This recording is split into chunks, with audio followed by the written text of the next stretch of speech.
All right, so ladies and gentlemen, we move forward to our panel discussion.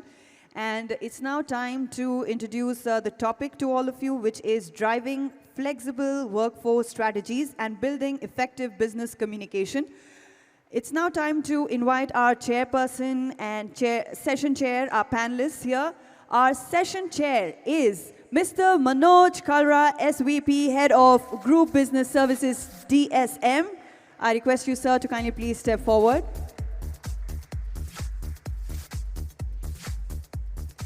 I now request our first panelist, Ms. Avantika Susan Nigam, SR Director, Head of HR, Pepsico, to please step forward.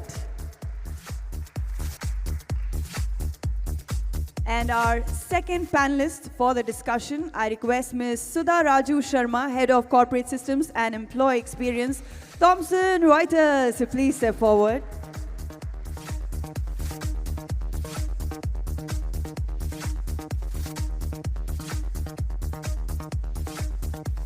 I now request our session chair, Mr. Manoj Kalra, to please take over this segment. Great. Thank you so much. And what an honor and privilege to be here. So, Avantika and Sudha, it's an interesting topic here. Now, why do we have this panel? You know, if we look at the topic, and we'll look at what we've gone through the last 2 years. In March 2020, we were forced to adapt new ways of working. Somehow or the other, we reacted, and we were able to make it work. Fast forward 2 years, in spite of what the industry pundits said, we have 3 ways of working which are very prevalent right now. We have everybody has returned to office, that is in-office way of working. The second is the hybrid, which is being debated. And the third one is still completely virtual. And we're trying to figure out what is the right way, but we're not into that debate right now. What is the fact of life right now is we are dealing with these 3 modes of working, whether it's within our internal stakeholders, our customers, or external stakeholders in any form. And in order to get this discussion moving, our panel here brings a very versatile experience. Avantika brings close to 2 decades of experience on the HR front, spanning across startups to large corporates, spanning across industries like pharma, FMCG, and other, spanning across consulting to a full-time job, and dealing with people. She's currently the CHRO of GBS Pepsico, and I'm sure the products that she deals with touches every one of you every day in her life. So thank you so much, Avantika, for being here. Now, to bring the versatility to the panel discussion, we have a technology evangelist, Sudha, who brings in 2.5 decades of technology experience, leading workplace services and infrastructure framework for Thomson Reuters right now. But the title is very interesting. While it has the technology aspect, she also brings employee experience into it. And she's just returned from US. She's very passionate about India. We were sharing some stories about her driving skills in Hyderabad. Though that has nothing to do with the discussion right now, but really looking forward to that as well. So this is the panel here. And my first question to you, Avantika, given the way we are working, given this whole 3 modes of working, how is communication playing a role in driving this collaboration between our customers, our employees, our stakeholders? How is this working? How are we using effective business communication? Great question, and thank you for having me on the panel today, Manoj. I think definitely the things that you said around hybrid ways of working, some folks are still virtual, some folks are beginning to come back, and add to that the complexity of business communication, both with internals, so that's our own employees, and our stakeholders within whichever space we're in, whether it's a B2B organization or it's a captive organization serving internal stakeholders. Communication has never been, I think, as important as it is today. And really, as I see some examples from Pepsico, right, as we look at internal communication, technology is such a big, benefit now, because you can, on an ongoing basis, track what's the pulse of the employees. You can track on, through structured forums like town halls, etc., give them opportunities to communicate and things like that. And then you have, the other forums, which I find extremely useful, where you have various polling options where you can communicate with your employees and get in feedback and then close that loop on a regular basis. I also think that there's so much, so much that we've done on the stakeholder front, and specifically I'd like to give you an example around two-way communication when it comes to stakeholders in the PepsiCo context, within GBS, where we started something we call the NWOW survey, where we engage with our stakeholders, and it's two-way. So we take feedback from our stakeholders on a variety of different areas, and then we give them feedback as well. So oftentimes when it's one way, you begin to feel like, let me start with when there is no communication at all, there's a huge communication gap, and you can start having a lot of stress between stakeholders and the service delivery teams. And then when you get to a situation where you have communication, oftentimes it's one way, where we're taking feedback, so we know what our net promoter score is, but really we're not getting an opportunity to tell our stakeholders, hey, listen, these are some of the challenges we face, and this is the support that we need. So for us, that's really worked very well, and we started it just before the pandemic. So for us, it worked so well during the pandemic because everyone went virtual, and then everyone became more comfortable and more proactive in giving that feedback. So personally, I think really communication plays a more important role than ever. And there's just so much that we can leverage technology for to make it more effective, both for internal and external purposes. That's so important, but there's a common theme that's running to your answer. Everything that you said is enabled by technology. Sudha, you're the one who provides this. How does it work? How have you seen the change in your profession? How is it enabling this entire It's been dynamics? nothing short of fascinating, right? So even though the pandemic was a challenge in so many different ways, technologically, I think we all collectively and globally, this is whichever industry we're in, have made so many advances that are here to stay, that have been in response to what we had to face, that I think it's nothing short of fascinating. I think, we looked at user segmentation, right? So it's not a one-size-fits-all. When you're looking at some folks in the office, some folks, remote, some are hybrid.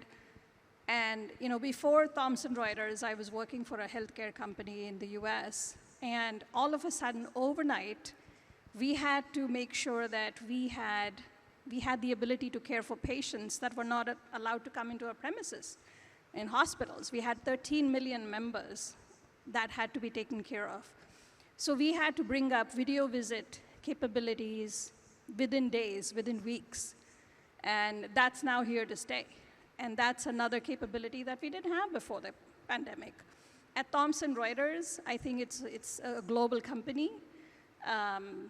And we look at user segmentation, whether it's media professionals that are following and breaking news across the globe, the kind of technology they need, executives that may be in some part of the corner of the world, what kind of technology they need to be communicating with their customers, sales professionals that are out there in the market, what kind of technologies they need, and then, like Avantika said, it's so people-focused. Now we really have an opportunity to see. We have to use empathy. We have to use understanding. We have to know our team members like never before. That's where the employee experience part of it comes in, right? And it's not just something that the technology team does. I'm in the CIO organization. It's not something that we do in a vacuum. We work with HR. We work with Future Ways of Working. We work with the segment heads, regional heads, to make sure that we're looking at profiles, we're looking at technologies that have to be different, collaboration spaces in office areas, executive boardrooms, what they need, folks working remotely, what's the kind of security that they need to make sure that they continue to work in a secure fashion, right? Because the bad actors are out there. And when we are sharing content globally across the board, we have to take all the more care from a cybersecurity perspective. So I think in the last 2.5, 3 years, the advances that have been made from a technology perspective, but at the core of it is the employee well-being, is the well-being, and what we need to increase productivity is here to stay. Thank you so much, Sudha. As if this was not complex enough, let's add a little more layer of complexity to this. Right now, it's a wild world out there.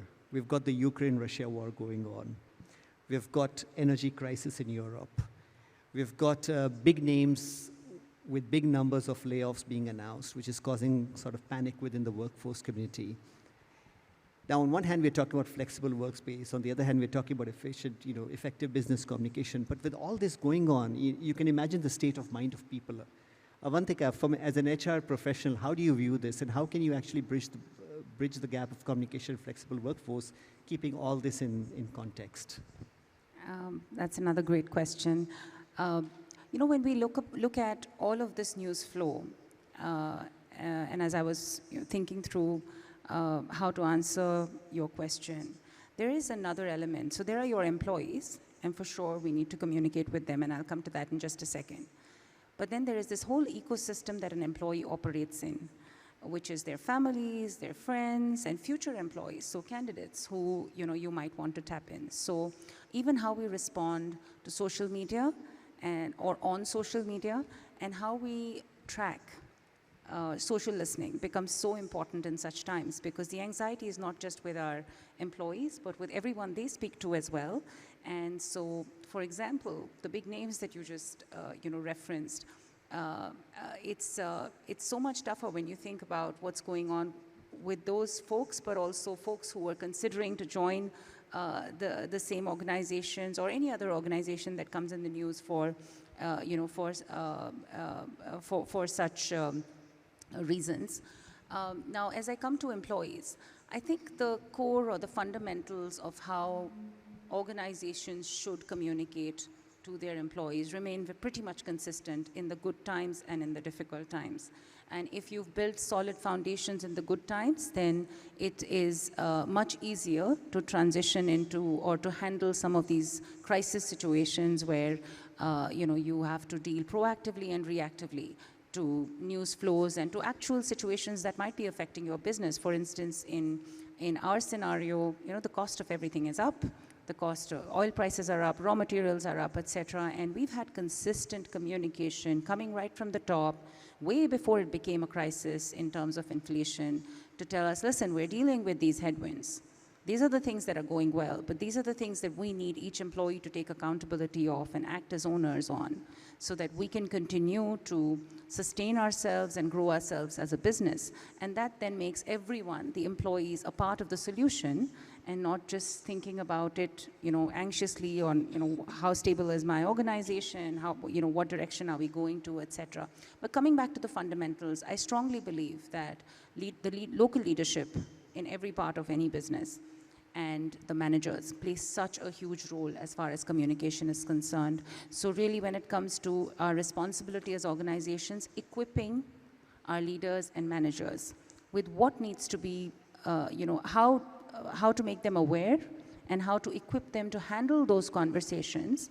And I cannot stress more on the importance of proactive communication, because when it's reactive, everyone's already in an emotional stage and they're wondering, how do I handle this? But when we are able to consistently reinforce messages proactively, that also builds trust with employees, and then that makes it so much easier to for them to believe what you're saying, as opposed to worry about, is there something between the lines or something that's not being shared. Correct. And with the flexibility that we have today in the workforce and with all this crisis happening, I think this communication really helps in bridging the gap between people. So if I may come to you, one of your roles is also playing the site leader for the Hyderabad Center. And with all this crisis looming around in the world and most of your employees are serving these markets, how do you use communication as a medium to bridge between people working at home, working at site, and then dealing with this sort of crisis? How is it playing on their mind? Some insight into that, please.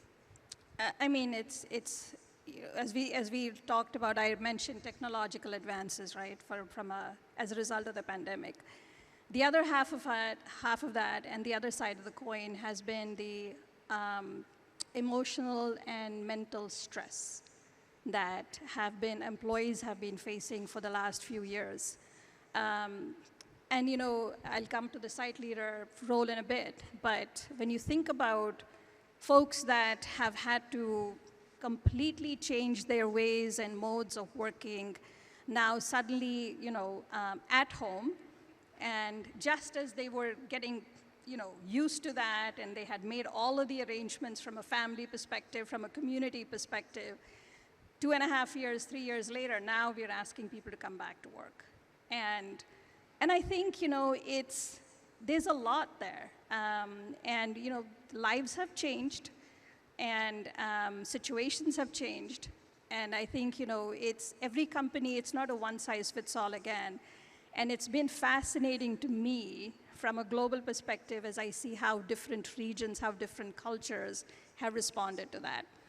But I think at the end of it, the core of it, again, like Manoj and Avantika have said, communication is key.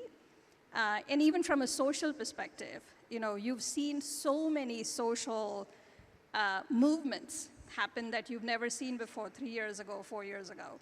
Politics and the stress that that puts on individuals and families have been immense, whether it's the war, whether it's politically, governments changing, whether it's, whichever side of the, fence you sit on, that's immaterial. But I think as leaders, we have now more than ever have to pay attention to how our teams are doing and get a little bit more personal, than we have been before. And from a site leader perspective, I have to say I've been in Canada, I've been in the US, I've been in the UK. I haven't visited our Switzerland offices, but by far, the folks that have come back to the office and very successfully have been in India. We're close to 50% of our workforce is in every single day. And the camaraderie, the innovation that happens, the creativity that flows, there's no, maybe I'm old school, but there's no replacing, what an in-person, what face-to-face communications do for you. But I think, again, we're in a hybrid situation. For one, I think it's, you have to take the advantages. You have to look at it from a positive perspective and take full advantage of the technological advancements, and then put that together with the hybrid situation that we have today. And frankly, it's here to stay. That's interesting. And yes, you may call yourself old school, but that is reality.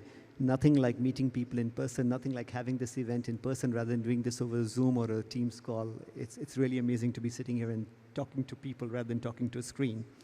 Okay, let's move to the third phase of this. For a second, just forget your professions and let's make you astrologers. You have a crystal ball in front of you, and first of all to you, Avantika. How does the future look like from a flexible workforce? Let's keep aside the communication, but where the flexible workforce goes in 2 years from now, where do you see the world evolving? I think flexible working is here to stay. Everyone's learned how to work and make the best of, what you do at home, and then also those in the workforce who've had the chance or made the time to come back to the office also see the benefit of connecting in person. So I think the future definitely is somewhere in between. It's not completely in the office. It's not completely, from home or virtual.